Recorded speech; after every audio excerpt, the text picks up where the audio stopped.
नमस्कार दोस्तों, आज है 9 नवंबर और 9 नवंबर से जितने भी इम्पोर्टेंट क्वेश्चन हैं वो आज हम यहाँ डिस्कस करेंगे। तो चलिए शुरू करते हैं। हमारा आज का पहला करंट अफेयर है, हाल ही में विश्व सुनामी जागरूकता दिवस कब मनाया गया? तो विश्व सुनामी जागरूकता दिवस ये मनाया गया है 5 नवंबर को। भविष्य में आने वाली आपदाओं को लेकर हम उससे बचाव के लिए तैयारी कर सके, ताकि ज्यादा से ज्यादा जिंदगियां बचाई जा सके। इसलिए प्रत्येक वर्ष 5 नवंबर को विश्व सुनामी जागरूकता दिवस मनाया जाता है। तो सही आंसर इसका 5 नवंबर। अच्छा, 1 नवंबर को क्या मनाया गया? 1 नवंबर को मनाया गया विश्व शाकाहार दिवस और मध्य प्रदेश, छत्तीसगढ़, हरियाणा, कर्नाटक और केरल का स्थापना दिवस। 2 नवंबर को मनाया गया है पत्रकारों के खिलाफ अपराधों के लिए दंड समाप्त करने हेतु अंतर्राष्ट्रीय दिवस। और 3 नवंबर को मनाया गया है विश्व जेलीफिश दिवस और अंतर्राष्ट्रीय बायोस्फीयर रिजर्व दिवस। तो ये थे नवंबर के अब तक के इम्पोर्टेंट डेज। अगला है, कोलिंस डिक्शनरी ने किस शब्द को वर्ड ऑफ द ईयर 2023 के रूप में चुना है? तो कोलिंस डिक्शनरी ने एआई वर्ड को वर्ड ऑफ द ईयर 23 चुना है, 2023 चुना है। तो सही आंसर इसका एआई। अगला है, वर्ष 2024 में किस देश द्वारा विश्व दूरसंचार मानकीकरण असेंबली की मेजबानी की जाएगी? तो वर्ष 2024 में अपने देश भारत के द्वारा विश्व दूरसंचार मानकीकरण असेंबली की मेजबानी की जाएगी। अगला है, हुरुन इंडिया परोपकारी सूची 2023 में कौन शीर्ष पर रहे?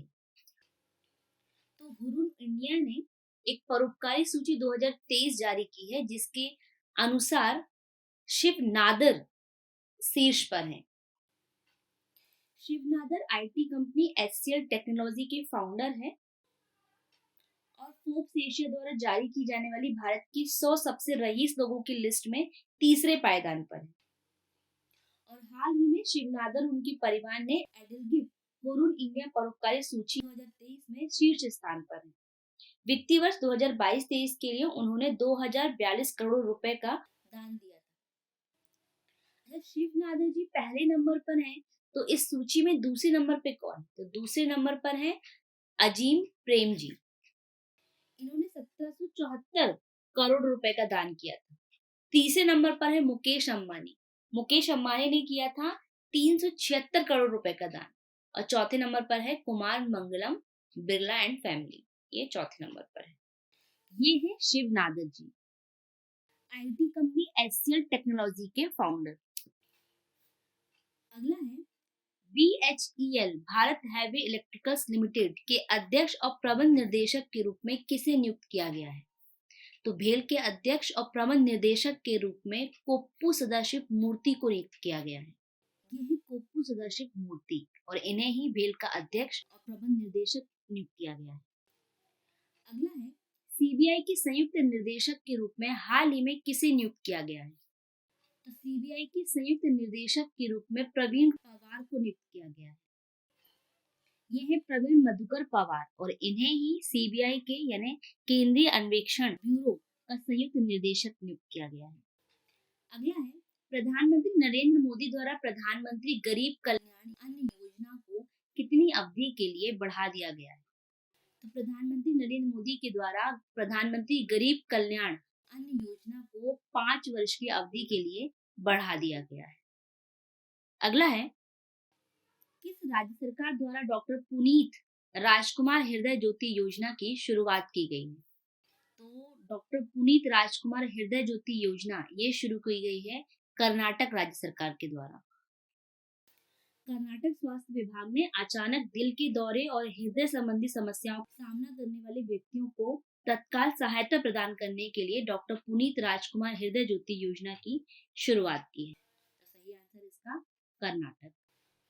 तो ये है मैप में कर्नाटक। कर्नाटक की राजधानी है बेंगलुरु। यहाँ के मुख्यमंत्री हैं सिद्धारमैया और यहाँ के राज्यपाल हैं थावर चंद गहलोत। नेक्स्ट है, एजुथाचन पुरस्कार 2023 के लिए हाल ही में किसे चुना गया है?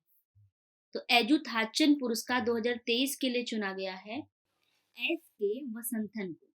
तो एजुथाचन पुरस्कार 2023 के लिए चुना गया है एस के वसंतन को। एस के वसंतन को उनकी उपन्यास, लघु कहानी, निबंध, इतिहास और अनुवाद जैसी कई शैलियों में अपने कार्यों के माध्यम से विद्वानों और पुस्तक प्रेमियों दोनों का ध्यान आकर्षित करने के लिए इस पुरस्कार के लिए चुना गया है। इस एजुथाचन पुरस्कार के तहत 5 लाख रुपए का नगद पुरस्कार दिया जाता है। ये है एस के वासंथन जी। अगला है गंगा उत्सव 2023 का आयोजन हाल ही में कहाँ हुआ? तो गंगा उत्सव 2023 का आयोजन किया गया है नई दिल्ली में। यह गंगा उत्सव का 7वां संस्करण है जिसे बड़े ही हर्षोल्लास के साथ नई दिल्ली में आयोजित किया गया है। अगला है हाल ही में सोमनाथ ट्रस्ट के अध्यक्ष के रूप में किसे चुना गया है? तो सोमनाथ ट्रस्ट के अध्यक्ष के रूप में चुना गया है हमारे पीएम नरेंद्र मोदी जी को। मोदी जी को सोमनाथ ट्रस्ट का अध्यक्ष बनाया गया है।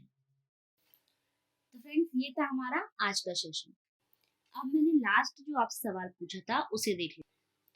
लास्ट मैंने आपसे पूछा था उत्तराखंड महोत्सव 2023 का आयोजन हाल ही में कहाँ शुरू हुआ? उत्तराखंड महोत्सव 2023 शुरू हुआ है उत्तर प्रदेश की राजधानी लखनऊ में। सही आंसर इसका लखनऊ। अब आज का सवाल है किस देश द्वारा दुनिया की पहली यात्री फ्लाइंग टैक्सी सेवा को मंजूरी दी गई? इसके ऑप्शन है दुबई में, चीन में, सिंगापुर में या इनमें से कोई नहीं। इस सवाल का जवाब आप मुझे कमेंट सेक्शन में कमेंट करके बताएंगे और जो भी इस सवाल का सबसे पहले सही जवाब देगा उसे एक मनी प्राइज दिया जाएगा। तो प्लीज इस सवाल का आंसर जरूर कमेंट करें और जितना कुछ आपको इसके बारे में पता है वो सारा कुछ आप उस कमेंट में मेंशन करें।